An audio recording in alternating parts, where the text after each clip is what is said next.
a orar. Padre, tu nombre sea exaltado, tu nombre sea puesto en alto en nuestros corazones y también en esta reunión. Gracias por tenernos aquí, gracias por traernos hasta aquí, gracias por poner en nosotros el querer estar y también el poder estar. Señor, tuyo es el poder, tuya es la gloria, tuyo el reino, por los siglos de los siglos, Señor. Tú eres digno de que nosotros vivamos para ti, te adoremos, exaltemos. Señor, gracias por Cristo Jesús, gracias por tan excelente mediador, gracias por nuestro Salvador y Redentor.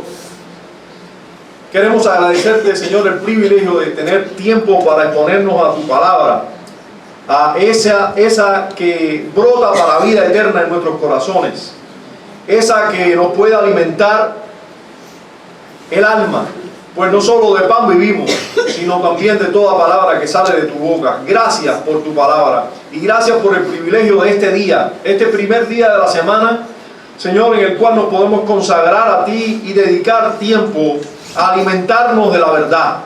Señor, te imploramos en Cristo Jesús que tengas de nosotros misericordia y que inclines nuestros corazones a tu palabra, a tu verdad, Señor, a la verdad.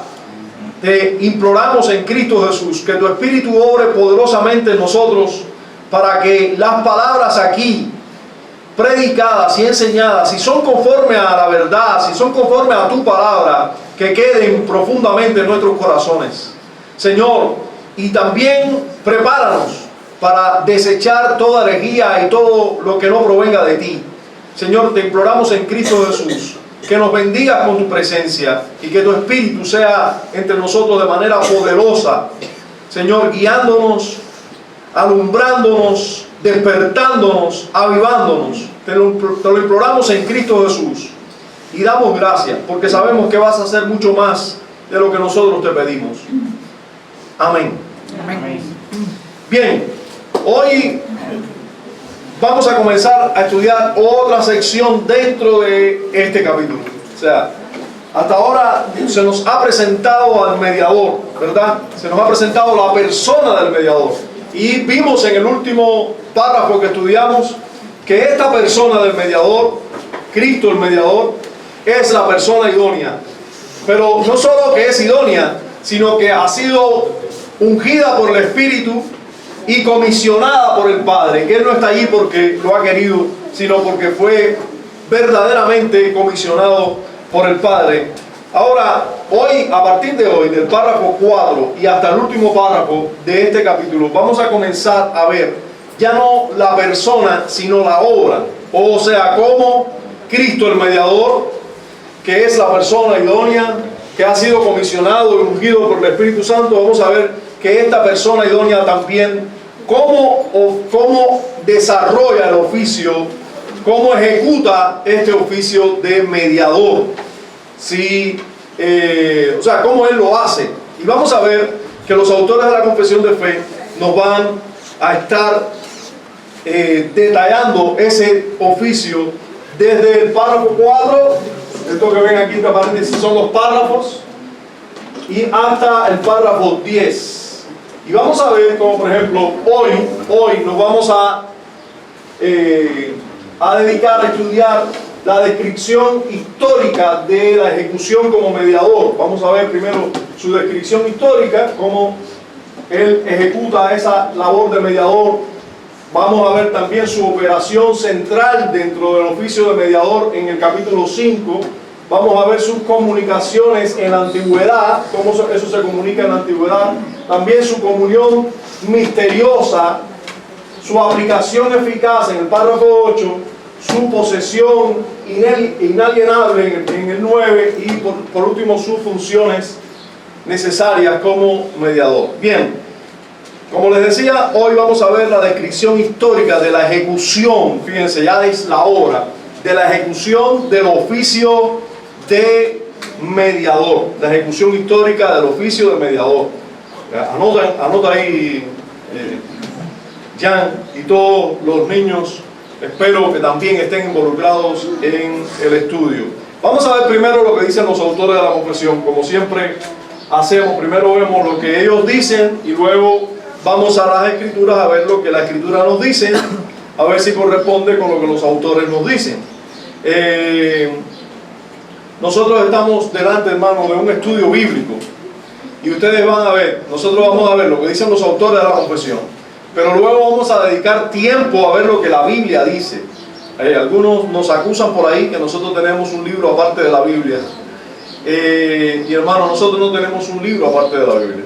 Nosotros tenemos la Biblia, y nosotros creemos que la Biblia enseña que Dios le ha dado a la iglesia, Dios le ha dado a la iglesia, Cristo le ha dado a la iglesia ciertos ministerios para que la iglesia sea edificada, construida en bases sólidas. ¿Y quiénes son esos? Bueno, los apóstoles, los profetas, los evangelistas, los pastores y maestros. Ahora, los apóstoles y profetas son el cimiento de donde se edifica toda la iglesia.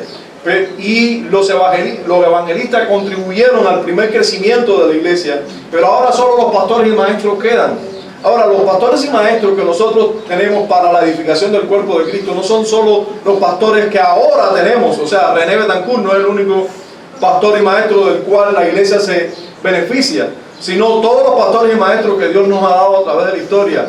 Y aquí nosotros tenemos resúmenes de pastores y maestros históricamente que han existido en la historia. Nosotros tenemos su resumen, el resumen de esos pastores y maestros a lo largo de la historia, lo tenemos aquí por escrito. Pero fíjense, vamos a seguir a estos pastores y maestros, pero en sus declaraciones.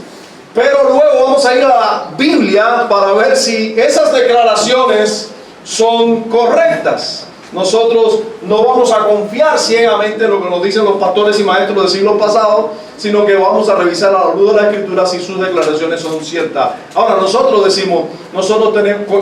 creemos lo mismo que creían los pastores y maestros del siglo XVI cuando nosotros decimos, nuestra confesión de fe, lo que nosotros confesamos de la verdad que enseña las Escrituras, corresponde con lo mismo que confesaban los que confesaron o los que editaron la Confesión de Londres en 1689, que eran bautistas igual que nosotros, pero también tenían las mismas convicciones igual que nosotros en todas las 32 doctrinas bíblicas que ellos resumen en este documento. ¿Entienden? Hasta aquí. Eso es lo que nosotros creemos. Ahora, sin embargo, cualquiera por ahí puede decir, no, pero ustedes tienen un libro aparte. No, nosotros tenemos nuestras declaraciones doctrinales, lo que creemos, nosotros lo tenemos por escrito. Nosotros no tenemos un libro aparte, tenemos por escrito. Lo que tú crees, tú no lo tienes por escrito. Y yo no puedo revisarlo, no puedo saber lo que tú crees. Lo que yo creo, tú lo puedes revisar. No es que tú pudieras tener un libro igual que yo, tú puedes ponerte a escribir ahí lo que tú crees, y a lo mejor yo me alarmaré después de ver lo que tú crees. A lo mejor crees en un Dios que a veces se manifiesta como el Espíritu Santo, a veces como el Hijo y a veces como el Padre. Y eso te hace un hereje. A lo mejor tú crees que Dios habla hoy y que hoy le tenemos que hacer caso a lo que Dios dice, aunque vaya en contra de lo que la palabra de Dios dice. Nosotros no creemos eso. Ya, la única diferencia es que lo que yo creo lo tengo por escrito, puesto, plasmado ahí por escrito, y es lo mismo que ha creído la iglesia por siglos. Y lo que tú crees, tú no lo tienes escrito en ningún lado, y sabe Dios si la iglesia cree eso o no. Entonces, esa es la única diferencia. Nosotros nos vamos a dedicar hoy a ver lo que los autores de la confesión creen acerca del oficio de mediador, de la ejecución histórica de Cristo como mediador, porque Cristo es el mediador del pacto de gracia, del nuevo pacto. Él es el mediador, Él es mi Salvador, y Él es el que ha intercedido por mí y sufrió por mí y ha hecho todo por mí. Y yo creo que la Biblia enseña eso. Los autores de la confesión lo resumen en este párrafo, pero lo que me interesa más es lo que la Biblia enseña de eso. ¿Qué sucede? Que ya nosotros hemos estudiado este documento varias veces, y por eso decimos, nosotros confesamos lo mismo que ellos, porque ya lo hemos demostrado. Pero hoy vamos a reafirmar, vamos a confirmar todavía más fuertemente nuestro apego a esta confesión, o no, si nos damos cuenta que no están apegados a lo que la Escritura enseña.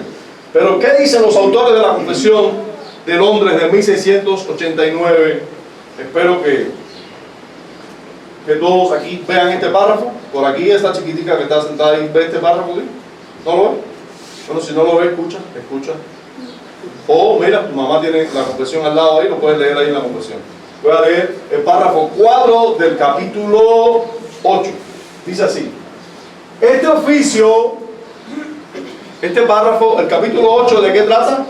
De Cristo el mediador. Bien, bueno, este oficio de mediador, ¿verdad? Este oficio fue asumido por el Señor Jesús con la mayor disposición.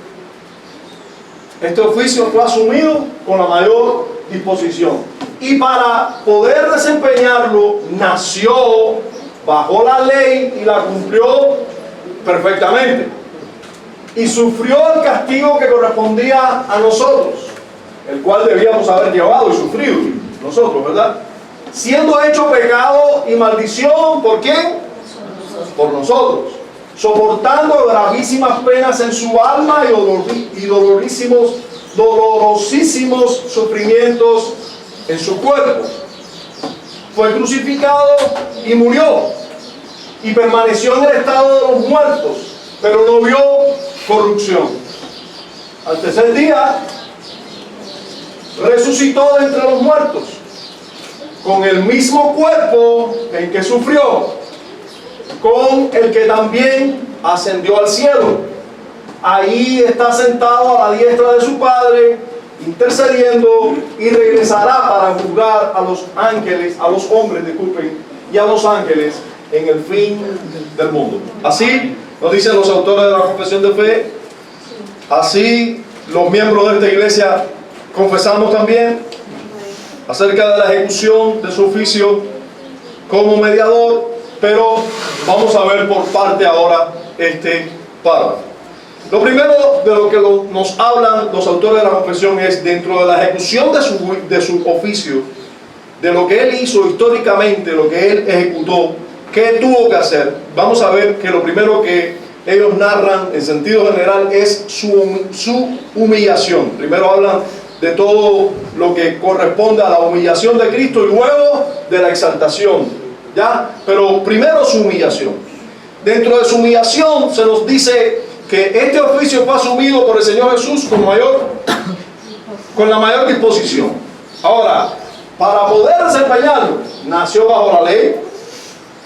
O sea, imagínense el legislador sometiéndose, el Dios que está por encima de toda ley, él mismo sometiéndose a su ley, ¿verdad? Nació bajo la ley. Y por cierto, no en el tiempo de la gracia, sino el tiempo en que había que hacer y ejecutar leyes ceremoniales, ofrecer sacrificios, bautizarse, presentarse para la circuncisión al octavo día, todas esas cosas bajo la ley de Moisés. Él nació bajo esa ley y la cumplió perfectamente, y sufrió el castigo que correspondía a nosotros. O sea, miren todas las cosas que él asume de manera con buena disposición. Sufrió el castigo que correspondía a nosotros, el cual debíamos haber llevado y sufrido nosotros. Él hizo esto, siendo hecho pecado. Fue hecho pecado, aunque sin pecado, ¿no? Pero fue hecho pecado por nosotros, y maldición por nosotros al ser colgado en una cruz y ser juzgado como eso, soportando gravísimas penas en su alma y dolorosísimos sufrimientos en su cuerpo. O sea, realmente sufrió en su alma, realmente sufrió en su cuerpo. Miren cuánta humillación. El Dios que habita en toda gloria, en plenitud de gozo, ahora sufriendo. Imagínense, gravísimas penas y sufrimientos. Y recuerden que ese Dios se hizo hombre, y aunque permanece en la naturaleza divina, también ahora asume una naturaleza humana también, y es humano 100%. Así que su alma y su cuerpo sufrieron realmente. Ahora, este fue crucificado de verdad y murió de verdad. Esos sufrimientos son reales en él. y permaneció en el estado de los muertos. Para colmo, el autor de la vida misma, el Dios de gloria, permanece en estado de muertos, pero no vio corrupción. Hasta ahí, todo lo correspondiente a la ejecución de él, para él ejecutar el oficio de mediador de manera correcta, debía pasar por toda esta humillación. Y lo hizo. Aquí está descrito su humillación. Ahora, vamos a ir por parte en esa humillación. En primer lugar, los autores de la confesión resaltan su buena disposición en la humillación. Lo primero que ellos resaltan, ¿qué cosa es? A ver, un niño que me diga. Un niño que me diga. ¿Cuál es lo primero que resaltan los autores de la confesión? Ven que tienen que estar atentos a todas las palabras que dice el pastor. Miren, niños, atiendan. Su buena disposición en la humillación. Eso es lo primero que resaltan los autores de la confesión. Su buena disposición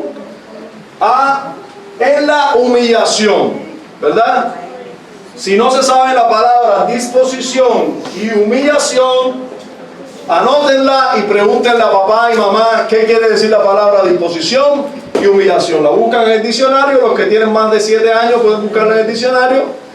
Y los niños más pequeños, le pueden preguntar a mamá y papá qué quiere decir la palabra disposición y la palabra humillación. Y así van a tener un concepto más claro de la buena disposición que tuvo Jesús para humillarse, para ser humillado. Ahora, ¿de dónde sacan los autores de la confesión que Jesús tuvo una buena disposición para eso? Ustedes recuerdan, hermanos, que en la eternidad se concilió el pacto donde los seres humanos iban a ser beneficiados, ¿verdad? En la eternidad. ¿Quién? El Padre. Aquí esto es una ilustración que se queda corta siempre. No estamos ilustrando. Dios no es así, Dios es espíritu, ¿ya? Pero vamos a decir que el Padre le dice al Hijo que debe ir a morir por los hombres, a ser el mediador de los hombres. Y el Hijo con plena disposición dice: heme aquí, yo iré. Plena disposición. Eso es lo que dicen los autores de la confesión. Ahora, ¿eso es cierto? ¿Es bíblico?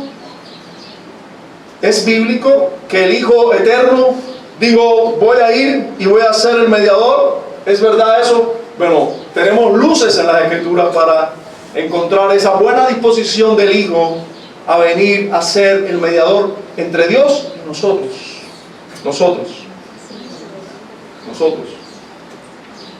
Tuyo y mío. Vamos a ver a un pasaje en el Antiguo Testamento, que es el Salmo 40, versículos 6 al 8. ¿Es lícito buscar en el Antiguo Testamento que algún salmo hable de Cristo? ¿Es lícito eso? ¿Por qué es lícito eso? A ver, Adrián. Porque toda la Escritura, comenzando desde Moisés y siguiendo por los profetas y los salmos, todos hablan acerca de Cristo. ¿Y por qué podemos saber eso? Porque creo que es en Lucas, Ajá. Lucas 24.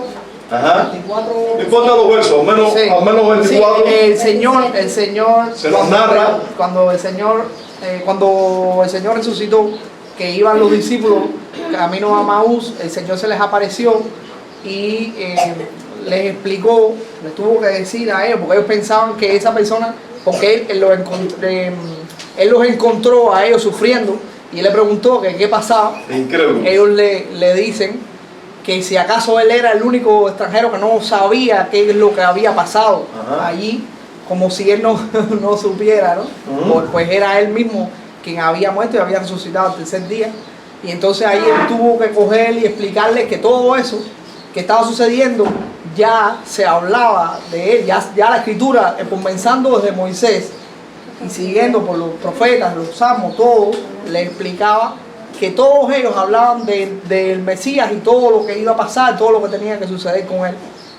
Y entonces, bueno, pues ahí vemos la evidencia de que toda la Escritura del Antiguo Testamento hablan acerca de Jesús. Ese es uno de los tantos pasajes, además de todo el uso que el Nuevo Testamento hace de los textos del Antiguo Testamento, hablando de Cristo y cómo el Nuevo Testamento, los autores del Nuevo Testamento interpretan que esos textos del Antiguo Testamento están hablando de Jesucristo. El Salmo 40 es uno de esos tantos ejemplos. Salmo 40, vamos a leer desde el verso 6 hasta el verso 8, dice así: sacrificio de ofrenda no te agrada. ¿Qué sacrificio de ofrenda se está refiriendo al antiguo pacto? Indudablemente, algunos sacrificios de ofrendas que Dios ordenó, ¿sí o no? Sí. Y yo pregunto, ¿se agradaba a Dios de los sacrificios y ofrendas? Sí. Sí, en cierta manera, pero miren aquí la visión del profeta inspirado: sacrificio y ofrenda no te agrada, has abierto mis oídos, holocausto y expiación no has demandado. ¿Cómo? ¿Holocausto y expiación no has demandado? Sí has demandado. Pero, ¿quién está hablando aquí? Dice, entonces dije, he aquí vengo. Hay algo mejor que el holocausto y que las ofrendas. He aquí vengo. En el rollo del libro está escrito de mí. O sea, en el libro de la vida, en el libro de los decretos divinos, está escrito algo acerca del que dice, he aquí vengo. Y está de mí. Dice, el hacer tu voluntad, Dios mío, me ha agradado. De ese está escrito que Él va a hacer la voluntad del Padre y le va a agradar hacer esa voluntad. Y tu ley está en medio de mi corazón. ¿Quién podrá decir tu ley está en medio de mi corazón? Solo un hombre perfecto, ¿verdad? Bien. Ahora, esto nos dice el Salmo 40, nos da alguna luz y uno pudiera decir, uno tiene las preguntas lógicas de quién estará hablando este Salmo. ¿Qué estará queriendo decir este Salmo? ¿Y saben qué? Por aquí está Yané sumergida. Yo sé que le dediqué una sección el domingo pasado a Yané en la clase. Ahora voy a dedicar otra sección. Ella sí, ella es la privilegiada aquí. No,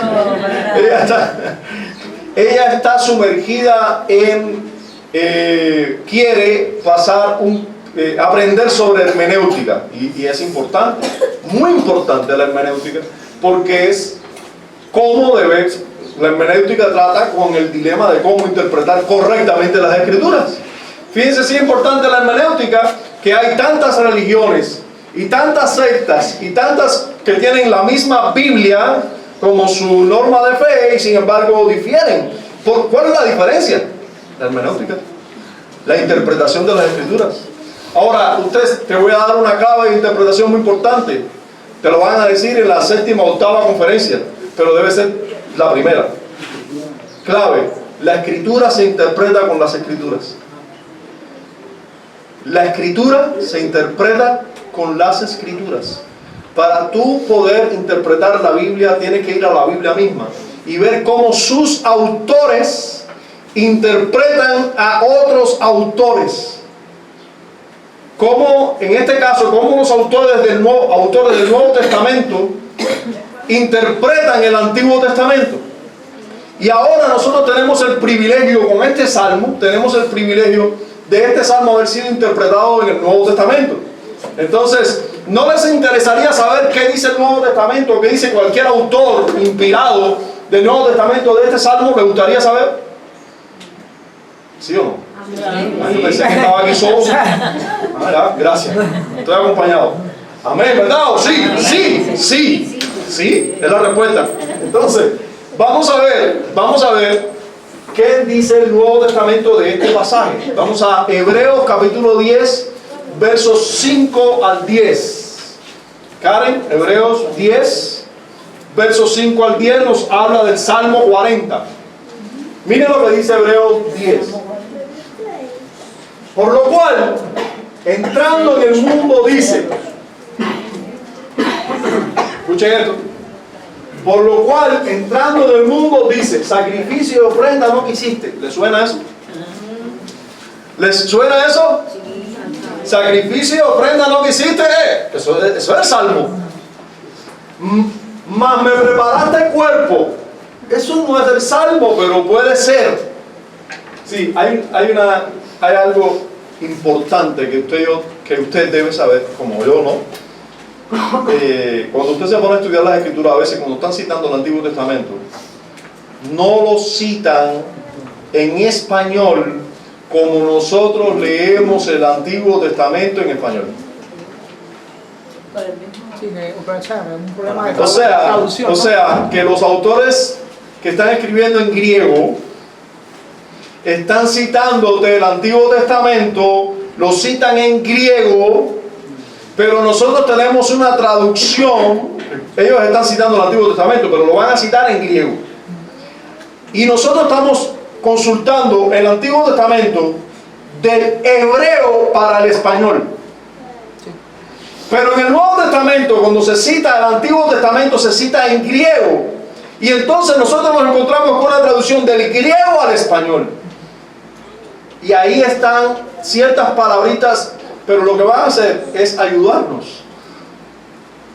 Ayudarnos. No nos debemos molestar con ciertas diferencias, sino debemos sentirnos agradecidos, porque es la misma palabra en hebreo, el uso que en el griego cuando se usó, porque ¿qué sucede? Que en tiempos bíblicos del Nuevo Testamento ya existía el Antiguo Testamento, que originalmente fue en hebreo, ya existía en griego, y es lo que ustedes quizás han escuchado por ahí, que se llama la Septuaginta. La Septuaginta no es otra cosa que la traducción griega del Antiguo Testamento, que originalmente fue en hebreo, aunque algunos pasajes, porciones en arameo, pero casi todo en hebreo. ¿Entienden eso? ¿Van captando por ahí? Si quieren después me pueden preguntar, pero si no entendieron. Pero por ahí, para que ustedes entiendan alguna diferencia que pueda haber entre el Antiguo Testamento original y leído en español y el Nuevo Testamento citando el Antiguo Testamento original hablando en español. Ahora no, ahorita, se anota y pregunta. Entonces, holocausto, luego me preparaste el cuerpo. Holocausto y expiaciones por el pecado no te agradaron. Fíjense que aquí agradaron por el pecado. En la traducción griega hebrea del Antiguo Testamento, el Salmo no habla por el pecado, pero sí dice exactamente esto: holocausto y expiaciones por el pecado no te agradaron. Seguimos citando el Salmo 40. Entonces dije, he aquí vengo, Salmo 40. Oh Dios, para hacer tu voluntad. Allá en el Salmo 40 dice, hacer tu voluntad me ha agradado. Hacer tu voluntad. Como en el rollo del libro está escrito de mí, que eso lo decía antes de esto, pero lo dice. Diciendo primero, sacrificio, ofrenda y holocausto y expiaciones por el pecado no quisiste, ni te agradaron, las cuales cosas se ofrecen según la ley. Ahora está aclarando el autor de Hebreos todo esto. Dice, y diciendo luego, he aquí que vengo, oh Dios, para hacer tu voluntad. Quítalo primero, o sea, los sacrificios, para establecer esto último. Quita los sacrificios que ahora no quisiste, que se dan según la ley, para ofrecer lo último, que es la persona de Cristo. En esa voluntad somos santificados mediante la ofrenda del cuerpo de Jesucristo hecho una vez para siempre. Ahí está aclarado lo que dice el Salmo. Entonces, el autor de Hebreos dice que este Salmo se habla de Cristo. Y como está diciendo que lo que vengo luego a hacer tu voluntad es la ofrenda que Dios recibe, y aquí lo dice exactamente. En esa voluntad, o hacer la voluntad del Padre, ofrecerse a sí mismo, en esa voluntad somos santificados nosotros mediante la ofrenda del cuerpo. Ya no es de holocaustos y sacrificios, sino la ofrenda del cuerpo de Jesucristo, hecha una vez para siempre. Sí, las ofrendas, ¿cada qué tiempo había que ofrecerlas? Pecado, vuelve ofrenda. Pecado, vuelve ofrenda. La ofrenda de Cristo, una vez para siempre. Ahí se explica bien claro el oficio. O sea, lo mejor es interpretar la Biblia a la luz de la Biblia. O sea, darle luz, bueno, sobre todo los textos que ya están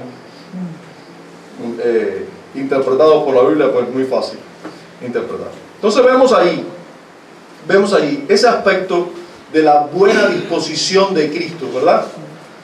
Para ofrecerse a sí mismo como una ofrenda a Dios agradable. El hacer tu voluntad, Dios mío, me ha agradado. Ahora, vamos a ver esa misma buena disposición en el Evangelio de Juan, en el capítulo 10, versos 17 y 18. Dice: por eso me ama el Padre, porque yo pongo mi vida para volverla a tomar. La pongo. Nadie me la quita, sino que yo de mí mismo la pongo. Disposición, buena disposición. Pongo mi vida. Tengo poder para ponerla y tengo poder para volverla a tomar. Este mandamiento recibí de mi Padre. Recibió un mandamiento, pero él con buena disposición la asumió. Tenía un costo, sí. Un costo duro, sí. Pero él tuvo buena disposición. Yo pongo mi vida. Nadie me la quita. Ay, porque esos asesinos malvados que mataron a Cristo. Cristo puso su vida. Eso es verdad. Que son malvados, asesinos y culpables. Pero él puso su vida. Nadie se la quitó. Buena disposición. Ahora, además de buena disposición para pasar por todo lo que debió pasar como ofrenda y como intercesor, Cristo, además de eso, se humilla naciendo bajo la ley, naciendo bajo mandamientos que indicaban y apuntaban a su sacrificio, pero además naciendo bajo una ley que era su ley. Él tuvo que vivir bajo la ley como hombre. Fíjense, eso nos lo dice todo el Nuevo Testamento, pero hay relatos específicos de esto. Rápidamente, Gálatas capítulo 4, versículos 4 y 5 dice: pero cuando vino el cumplimiento del tiempo, o sea, cuando fue necesario que Cristo naciera, dice, Dios envió a su Hijo, ¿verdad? Dios envió a su Hijo. ¿Quién es su Hijo? Jesucristo, nacido de mujer, ¿verdad? Nacido bajo la ley. Nació como, miren qué humillación, hermano, el Hijo de Dios, nacido de una mujer, el Hijo eterno de Dios. Nosotros no vamos a entender. A ver, nosotros podemos pensar y deberíamos meditar en eso. Cómo Dios, el Dios eterno, lleno de gloria, vino a nacer como uno de nosotros. ¿Cómo se humilló a nacer como un hombre? ¿Cómo se humilló? Pero nació de mujer y nació incluso bajo su ley, bajo la ley y bajo preceptos que realmente estaban caducos, estaban por caducar, y él nació bajo esa ley para que redimiese ¿a quién? A los que estaban bajo la ley. O sea, para comprar, para poder redimir, para poder pagar. La palabra redimir para un hebreo tenía mucho sentido. Ellos eran redimidos por sus familiares, muchas veces de la esclavitud. Podía un familiar venir y pagar por ellos. Venga, tú estás esclavizado porque no tienes dinero, yo vengo a pagar una deuda por ti. Pero ¿qué puede hacer por ti un familiar que viva lejano? No puede traer el dinero. En ese momento no había tarjeta de crédito y transferencias de un país a otro. Había que venir y personificarse. Hey, vengo a pagar por este. Un familiar lejano, ¿qué puede hacer por ti si no puede pagar? No puede venir a donde está la persona con la cual tú hiciste un contrato para servirlo y no puede pagar por ti. Pero Cristo vino, se puso bajo la ley, se hizo presente para pagar, para redimirnos a nosotros, a todos los que están bajo la ley, a fin de que recibiésemos la adopción de hijos. Mateo capítulo 3, verso 15. Pero Jesús le respondió: deja ahora, porque así conviene que cumplamos toda justicia. ¿A quién le dice Jesús eso? Cale, ¿a quién se lo dice? Me sorprendí ahí. Al Padre, no. ¿A quién se lo dice? Un adulto, que levante la mano. Cale, no te sientas mal, que mira, los adultos no se usaban mucho. A ver, el Ligiopi. No. ¿A quién? Miren el pasaje, ¿cuál es? Mateo 3, 15. A ver, Janet. A Juan, ¿no? ¿A qué Juan? El Bautista. El Bautista. A Juan el Bautista. A Juan el Bautista. Sí, sí. A Juan el Bautista Jesús le dice, mira, está viendo bien el curso de música. Jesús le respondió: deja ahora, porque así conviene que cumplamos toda justicia. Yo me acuerdo cuando no viene el caso. Jesús le dice esto a Juan el Bautista cuando Juan el Bautista lo va a bautizar. Juan el Bautista le dice, pero ¿cómo te voy a bautizar yo a ti? En todo caso tú me bautizas a mí. Y Jesús le dijo, deja, porque es necesario que yo me someta a todas las leyes.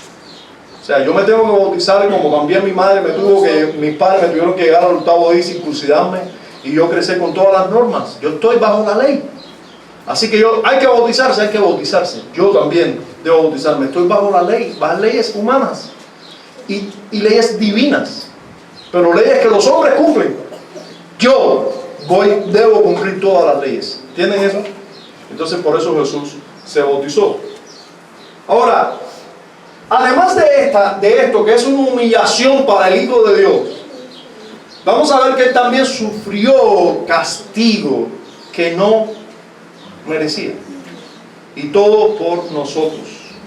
Era parte de su mediación, era sufrir castigos en lugar de nosotros. Vamos a ver, nosotros sabemos esto, pero hermano, es bueno que nosotros veamos que todo esto es parte de su oficio como mediador del pacto, el sufrimiento de estos castigos.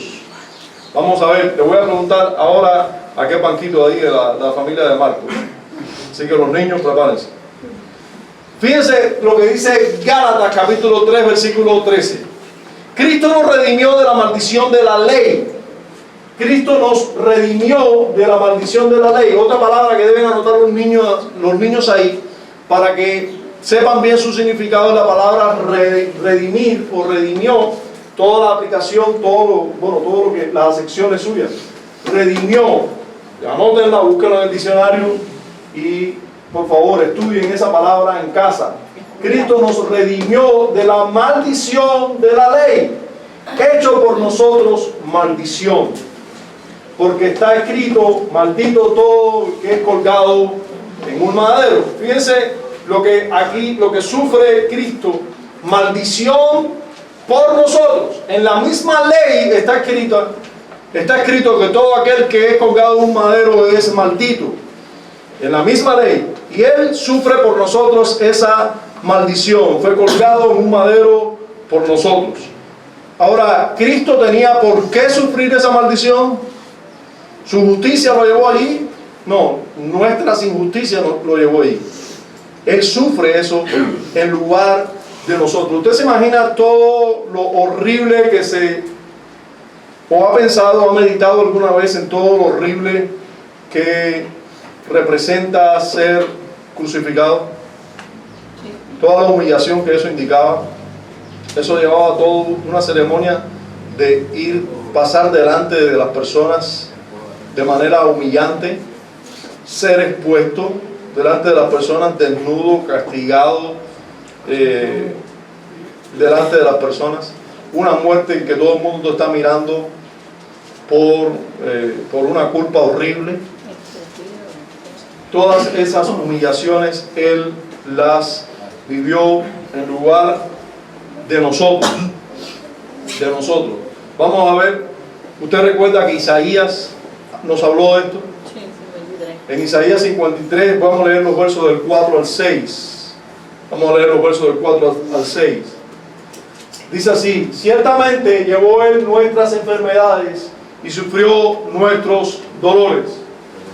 Ya Marcos, ¿quién es ese Él del que nos habla aquí Isaías? A ver, ¿qué niño quiere ayudar a Marcos? A ver, Caleb. Cristo. Es de Cristo, ya Marcos. Él, ciertamente llevó Él nuestras enfermedades. Caleb tiene razón, es de Cristo. Isaías, que vivió, ¿cuántos años antes de Cristo? Aproximadamente 1000 años antes de Cristo. Y 1000 años antes de Cristo, ahora no recuerdo si es 1000 o 600 años antes de Cristo, pero muchos años antes de Cristo vivió Isaías. 1000 están los salmos, ¿no? Y creo que los profetas. 613 a 560 Isaías. ¿Sí? Vamos a mencionarnos eso. Buscan ahí después, por favor. Sí, porque yo conozco maestros que hablan con tremenda seguridad. Entonces, ciertamente llevó Él nuestras enfermedades. El profeta Isaías, siendo inspirado por el Espíritu Santo, siendo inspirado por el Espíritu Santo, habló de aquel de cuyo espíritu él era lleno en ese momento, porque los profetas eran inspirados y eran llenos de ¿qué espíritu? Del Espíritu de Cristo. Eso nos dice el apóstol Pablo, el apóstol Pedro, que todos los profetas tenían el Espíritu de Cristo. Entonces, Isaías, con el Espíritu de Cristo, habla de Cristo diciendo: ciertamente llevó Él nuestras enfermedades y sufrió nuestros dolores, y nosotros le tuvimos por azotado y por herido de Dios y abatido. ¿Por qué lo tuvieron todo el pueblo? Por alguien que había sido azotado por Dios y herido de Dios. Mas Él herido fue ¿por quién? Por nuestras rebeliones, no por las de Él, por las de nosotros. ¿Molido por quién? Nuestros pecados. Por nuestros pecados. El castigo de nuestra paz con Dios fue sobre Él. Él, ya Marcos, es de Cristo, de Jesucristo. Y por sus llagas, fuimos nosotros curados, o sanados, o liberados, espiritualmente más que físicamente. Todos nosotros nos descarriamos como ovejas, todos. Cada cual se apartó por su camino, mas Jehová cargó en él el pecado de todos nosotros. Amén. Ese él, de Marcos, es de Jesucristo. Miren lo que dice 1 Pedro 3:18. Porque también Cristo padeció una sola vez por los pecados. Una sola vez padeció por los pecados. El justo, ¿por qué? Por los injustos, para llevarnos a Dios, siendo la verdad muerto en la carne, pero vivificado en espíritu. Entonces, el justo se da por los injustos. Él padeció y Él fue el que fue muerto por nosotros. Entonces Él padeció este castigo y la muerte en lugar de nosotros, la crucifixión en lugar de nosotros. Eso es parte de su humillación. También nos dicen los autores de la confesión que fue hecho pecado y fue hecho maldición. Ahora, es importante esta frase: Él fue hecho pecado por nosotros.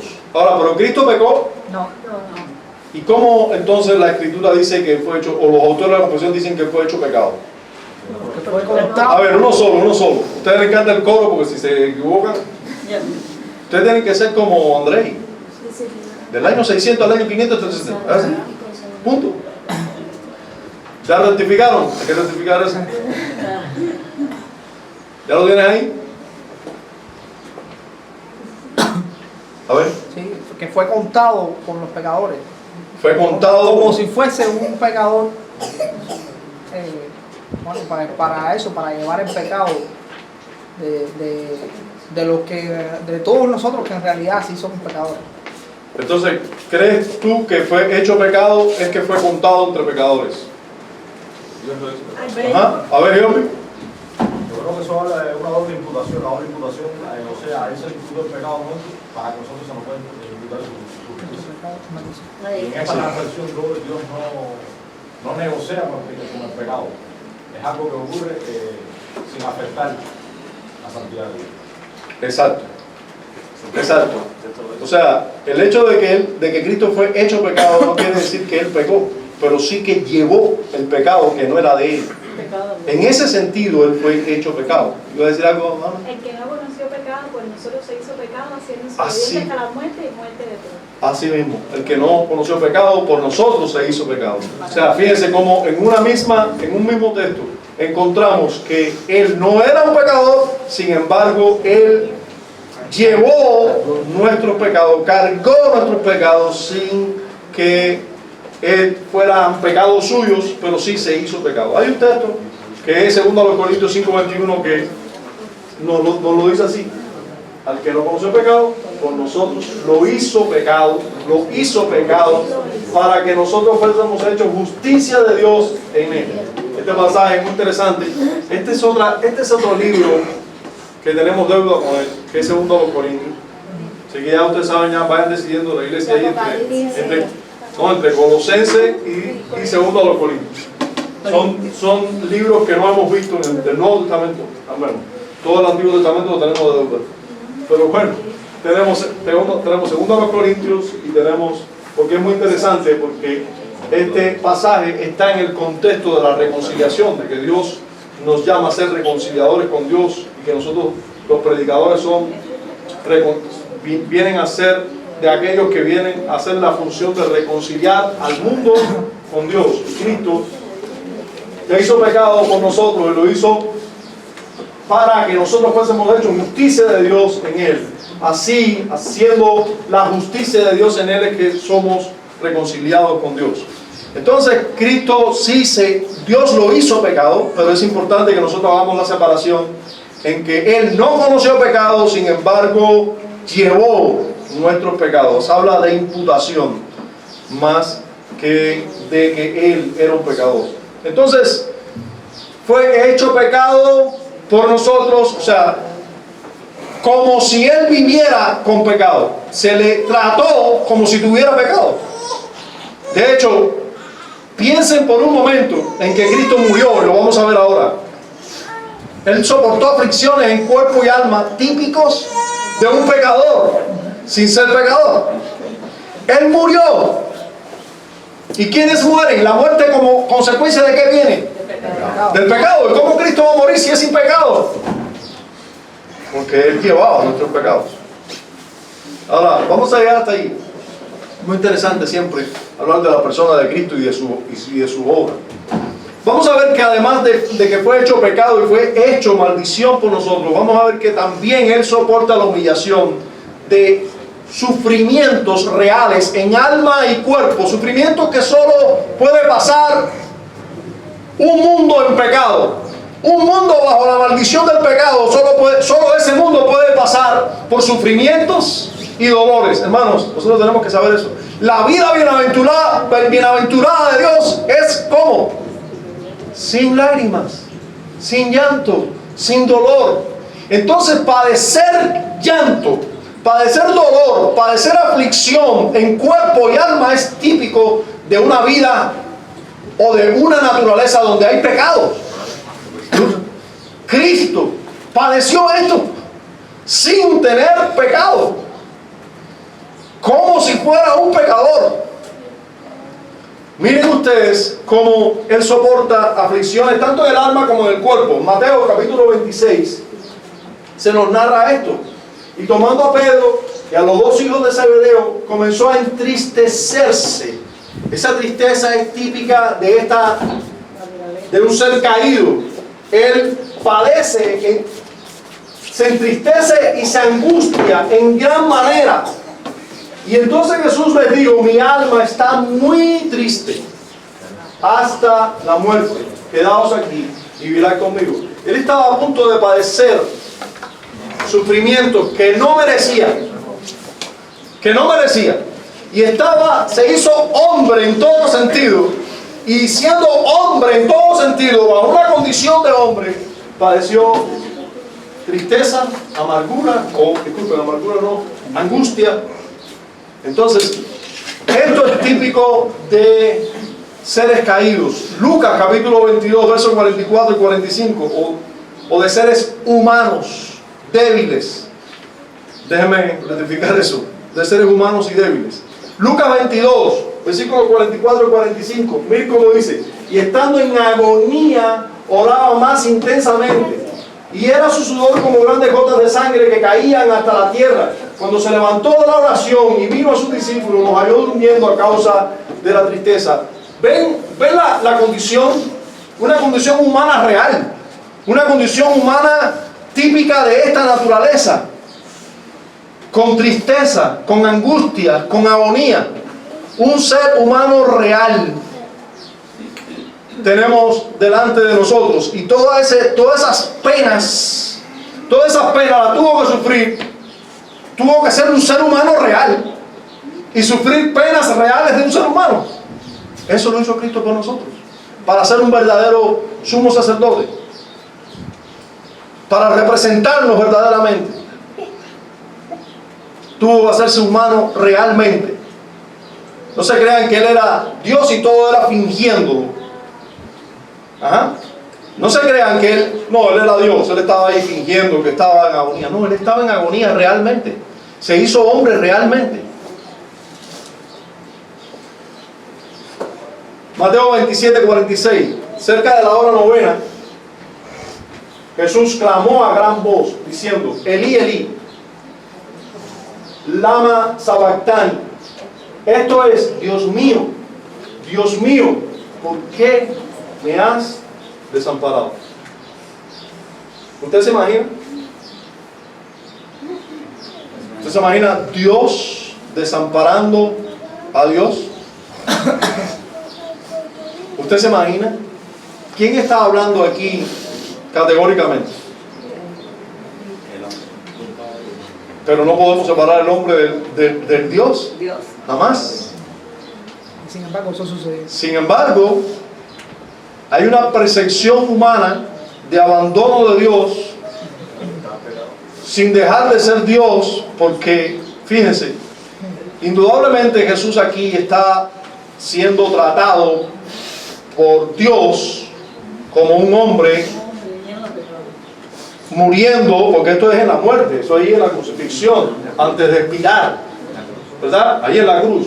Pero él está sufriendo el abandono, pero como un hombre santo, justo, que todo lo hizo perfectamente, va a sufrir el abandono de Dios. Lo mismo, fue sin pecado, pero llevó nuestros pecados. Llevó nuestros pecados. Ahora, sin embargo, no podía llevar el pecado de todos nosotros sin ser Dios. Porque ningún ser humano puede llevar el pecado de otro. Con el suyo es suficiente. Pero él no tenía ninguno. Pero si fuera un ser humano santo y justo, pudiera llevar quizás el pecado de otro ser humano santo y justo. Pero para llevar el pecado de todos nosotros debió ser Dios. Muy superior a un ser humano. Pero a la vez estaba llevando el pecado de todos nosotros como Dios. Solo Dios puede llevar el pecado de todos nosotros. Pero fue abandonado por Dios en el sentido de que estaba llevando pecados. Y no me pregunte más nada, hasta ahí puedo decir. Porque ahí dice la Biblia. Y hermano, lo que pasa con los herejes es que no pueden dejar los misterios. Quieren explicar los misterios, y ahí es donde se embarcan. Nosotros lo que tenemos que hacer es creer lo revelado, entender lo revelado, pero lo oculto dejarlo a Dios. Entonces, la pregunta anótenla. Anótenla para el final. Entonces, hasta ahí vemos la humillación del Señor en el sentido de que también Él soportó penas en cuerpo y alma por nosotros. Pero además de esto, que ya lo hemos visto de cierta manera, crucificado y verdaderamente muerto. Él murió de verdad, aunque sin corrupción. Después le vamos a preguntar una pregunta a los doctores aquí. Así que prepárense los doctores, y yo sí los conozco. Entonces, Jesús, su humillación llegó al punto de morir verdaderamente, no solo ser crucificado, una muerte horrible, sino también la muerte. Nosotros sabemos de eso, pero bueno, vamos a leerlo en Hechos 13, 37, dice: mas aquel a quien Dios levantó no vio corrupción. Ahora, ¿lo levantó de dónde? De los muertos, ¿verdad? O sea, por eso, como se hace alusión a que fue levantado de los muertos, pero también a que no vio corrupción, usamos este texto resume, que no lo uso yo, usaron los autores de la confesión. Este texto resume todo: la muerte, la resurrección, o la muerte y la verdad de que no vio corrupción. Ahora yo pregunto, doctores aquí presentes, cualquiera de ustedes, por favor, ¿cuándo comienza la corrupción de un cuerpo cuando muere? ¿En qué momento comienza la corrupción del cuerpo cuando éste muere? Yo morí hoy, ¿cuándo comienzo a corromperme? Un día después, 2 días después, 1 minuto después, 1 segundo después, 30 días después. ¿Cuándo comienza la corrupción? Ya Ana María pensó y está lista. A ver, Ana. Depende primero de la causa de muerte. Depende de la causa de muerte. Si la muerte es violenta, si la muerte es natural. Segundo, depende de la patología por la que hayas muerto. ¿Cuándo comienza entonces la corrupción? En el momento en que mueres. Y empiezan a aparecer, por ejemplo, Exacto. manifestaciones. Ahora, cuando comienza a verse es otra cosa. Pero cuando comienza la corrupción, desde el momento o el mismo instante en que una persona muere. Si esta persona murió por un cáncer fulminante y está invadido de cáncer, esa célula enseguida, los médicos te sugieren, mira, esto no lo podemos velar. Esto hay que enterrarlo ya. Porque empieza, digamos. Porque ustedes mismos van a alarmarse cuando empieza a brotar secreciones por todos lados, ¿no? Porque, vamos a decir, el proceso de corrupción va a ser más acelerado. Pero en todos, aunque usted ha muerto sanito, Por un infarto. aunque usted ha muerto por un infarto y aunque le hagan la mejor de la autopsia, ¿cómo se dice? Autopsia. La mejor de ellas, usted va a corromperse. Y va a corromperse y va a comenzar la corrupción inmediatamente después que usted murió. Inmediatamente después que usted murió, ya el organismo no tiene defensa contra las bacterias que tiene incluso dentro. Usted sabe que usted dentro está lleno de bacterias. Bueno, el intestino delgado está lleno de bacterias. Por ahí mismo comienza la corrupción. Desde adentro hacia afuera. Comienza la corrupción. A invadir esas bacterias que antes estaban protegidas por el sistema de defensa del organismo, ahora ya no hay esa defensa. Y comienza a manifestarse esas bacterias, comienzan a salir y a comer carne. A alimentarse de todo, la sangre, la carne, los huesos, de todo. Comienza a alimentar y a crecer y ahí empieza la putrefacción. Esa es la corrupción. Pero yo les digo, Cristo murió y no vio corrupción. No dice que no vio putrefacción, dice que no vio corrupción, ni un poquito. ¿Usted había pensado en eso? Bueno, yo voy a confesar públicamente, primera vez que pienso en eso. Sí. A ver, lo pensé ayer y antier mientras me preparaba. Primera vez que he pensado en eso. Es que él no vio corrupción. Murió, pero no vio corrupción. De hecho, resucitó en su Murió de verdad. Y no me digan que les explique eso. No explica Pero nada. no vio corrupción. David sí vio corrupción. Cristo no vio corrupción. Ni el comienzo de la corrupción, ni el intermedio de la corrupción de un día o de 2 días, ni el de 3 días, ni el de ningún día. No vio corrupción. Mira, Lázaro resucitó y sí tenía ya... Él no dejó de ser Dios, hermano. Y si no dejó de ser Dios ni muerto, no podía haber corrupción. Sin embargo, humanamente murió. Ahí se manifiesta que Dios... Si hubieran visto, si hubieran hecho todos los análisis que hace un médico para detectar, hay muerte aquí. Sí, había muerte. Ahora, si hubieran ido al laboratorio, hubieran visto sus células, hubieran dicho, ¿y aquí qué pasa? Si está muerto. Si está muerto, ¿por qué no se corrompe? Solo Dios sabe. Sin corrupción. Y el problema, y ahí está el enigma. Él murió y él estuvo entre los muertos y él fue levantado por el Padre. Sin embargo, no vio corrupción. Eso está prometido, ustedes saben, en el Antiguo Testamento, y no pudiéramos dar toda una clase solo de eso, pero tenemos tiempo solo para dejarlo aquí. Bien, los autores de la confesión terminan hablándonos de la exaltación. Vamos a ir un poco más rápido en esto. En su oficio de mediador, su camino fue hacia abajo, ¿verdad? Humillándose en todo este sentido, hasta llegando hasta morir como un ser humano, como si él hubiera pecado sin pecado. Él no pecó, sin embargo, por nuestros pecados murió. Él no hubiera muerto jamás por sus propios pecados, pero por los nuestros murió verdaderamente, aunque no vio corrupción, porque es Dios con nosotros, pero murió. Hasta ahí su humillación. Inmediatamente comienza la exaltación. Dice, al tercer día, dicen los autores de la confesión, al tercer día resucitó de entre los muertos con el mismo cuerpo en que sufrió. Es importante esta frase porque he escuchado dentro del mundo evangélico que ya el cuerpo de Cristo era otro. Cuidado, no vio corrupción. Fíjense, miren ustedes qué interesante estudiar las Escrituras a la luz de todos los maestros de la historia. Qué interesante, qué importante, cuánta utilidad.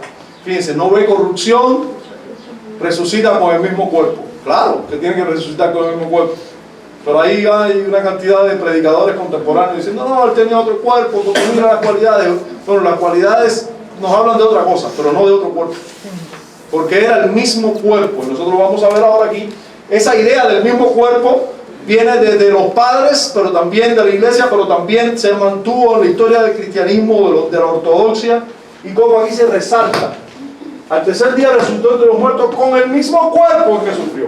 Dice, con el que, hablando de quién, El cuerpo. del mismo cuerpo, con el que también ascendió al cielo, ese mismo cuerpo.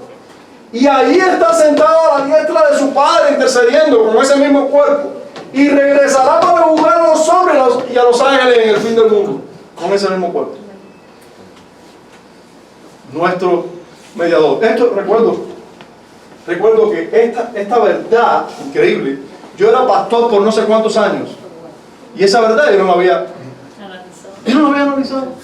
Hasta cuando comencé a ser reformado, yo no había analizado que Jesús es hombre hoy. Así, ustedes dirán, pero pastor, ustedes no había. Que Él hoy es un hombre con un cuerpo y que está a la diestra del Padre como un hombre con un cuerpo, y así con ese mismo cuerpo está intercediendo por nosotros. Amén. Amén. Gloria a Dios. Que Él permanece siendo hombre como nosotros, con un cuerpo. Esa verdad, así tan sencilla, no había meditado en ella. Bueno, ya hace algún tiempo sí medito en ella, pero recuerdo el momento, ya siendo reformado, yo decía, pero Dios mío, ¿qué era Cristo para mí? Ustedes saben qué pasa con el arminianismo, por eso lo aborrezco, por eso creo que hay que luchar en contra del arminianismo. El arminianismo solo te dice, tú eres el tipo, Cristo es un puente nada más. Si tú pasas por el puente, tú eres caballo. Ahí llega el arminianismo, pues esas son las consecuencias lógicas del arminianismo. Entonces, ¿qué es Cristo para ti? Cada vez es alguien por el cual tú pasas por encima, solo eso. Tú eres el tipo que tiene que correr por ahí arriba, tú eres el tipo eres tú.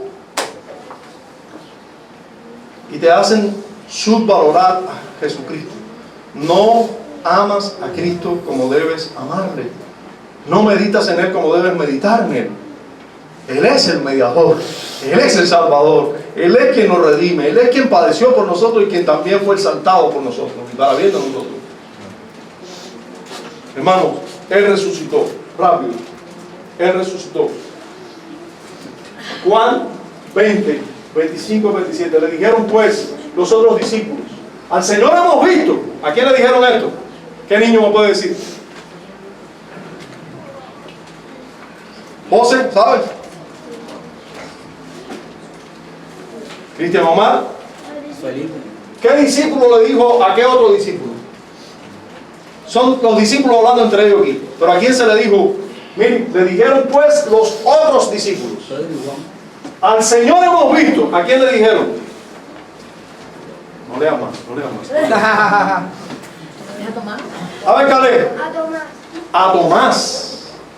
El único discípulo que no estaba presente cuando Él aparece por primera vez. A Tomás le dijeron eso. Le dijeron pues los otros discípulos, al Señor hemos visto. Y miren, y les digo, si no viene en sus manos la señal de los clavos, en sus manos, ¿en qué cuerpo? Con el mismo cuerpo que había muerto, ¿no? Ya. Si no viene en sus manos la señal de los clavos y metiera mi dedo en el lugar de los clavos, con el mismo cuerpo, y metiera mi mano en su costado. ¿Quién de aquí no cree que Jesús resucitó? Bueno, déjame decirle que no está solo. Ya hay quienes no creyeron, incluso con más razón no creyeron, porque es que lo vieron ser crucificado. Lo vieron ser crucificado. Dijeron, este está muerto. Eso, hermano, que Tomás hizo es lo que haríamos cualquiera de nosotros. No, espérate. Ustedes vieron una aparición ahí, ustedes están alucinando, ustedes se creen que vieron a Jesucristo, pero no, ese no es Jesucristo. Si yo meto mi dedo ahí en la llaga de sus manos, donde estaban los clavos, y yo lo veo, yo puedo meter aquí la mano en el costado donde le hirieron profundamente con una lanza, y eso fue hace 3 días nada más. Si yo hago eso, entonces yo voy a creer.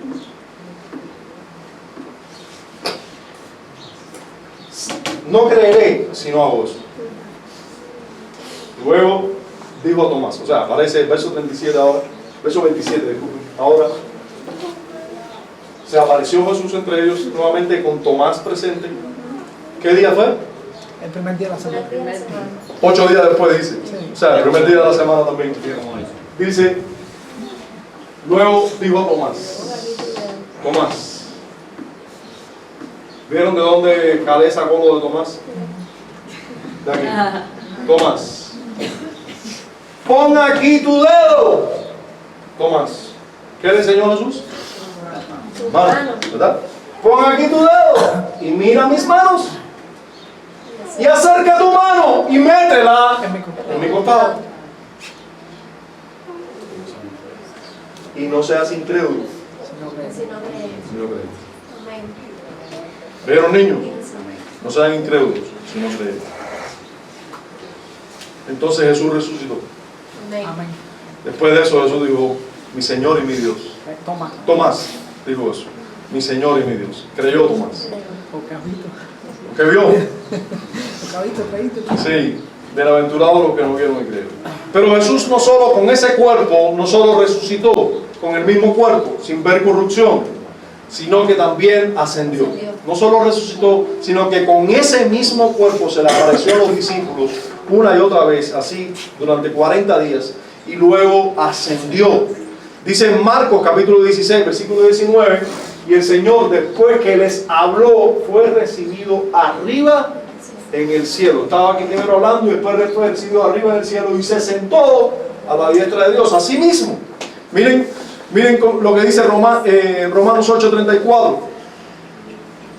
¿Quién es el que condenará? Cristo es el que murió, más aún el que también resucitó, el que además está a la diestra de Dios, el que también intercede por nosotros. Jesús es el mismo que murió, es el mismo Jesús con el mismo cuerpo que resucitó, y es el mismo que también está a la diestra del Padre intercediendo por nosotros. Pero vamos a ver que es el mismo que va a venir también con ese mismo cuerpo. Vamos a ver su venida, y también hay gloria en esto, en su venida.